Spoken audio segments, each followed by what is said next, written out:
ಆ ಸರ್ವೆಯಲ್ಲೇ ವಿಶೇಷವಾಗಿ ದಲಿತರು, ಹಿಂದುಳಿದವರು, ಅತಿ ಹಿಂದುಳಿದವರು, ಮೈನಾರಿಟಿ ಇವರೆಲ್ಲ ತೊಗೊಂಡಾಗ 70-80% ಈ ಜನ ಇದ್ದಾರೆ ಅನ್ನೋದು ಸ್ಪಷ್ಟ ಆಗ್ತಾಯಿದೆ.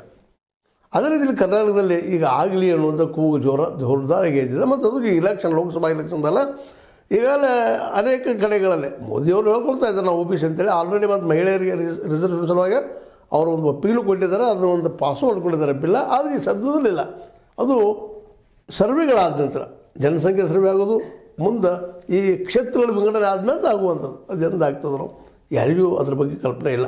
ಯಾಕಂದ್ರೆ ಮಧ್ಯದಾಗೆ ಜನಸಂಖ್ಯೆ ಸರ್ವೆ ಆಗೋದಪ್ಪ, ಅದು ವರ್ಷಾರ್ಥ ತೆಗೆದುಕೊಳ್ಳುವಂಥದ್ದು. ಅದು ಮುಗಿದ ಮೇಲೆ ಕ್ಷೇತ್ರ ವಿಂಗಡಣೆಗಳು ಇಲ್ಲಿವರೆಗೆ ಆಗಿಲ್ಲ.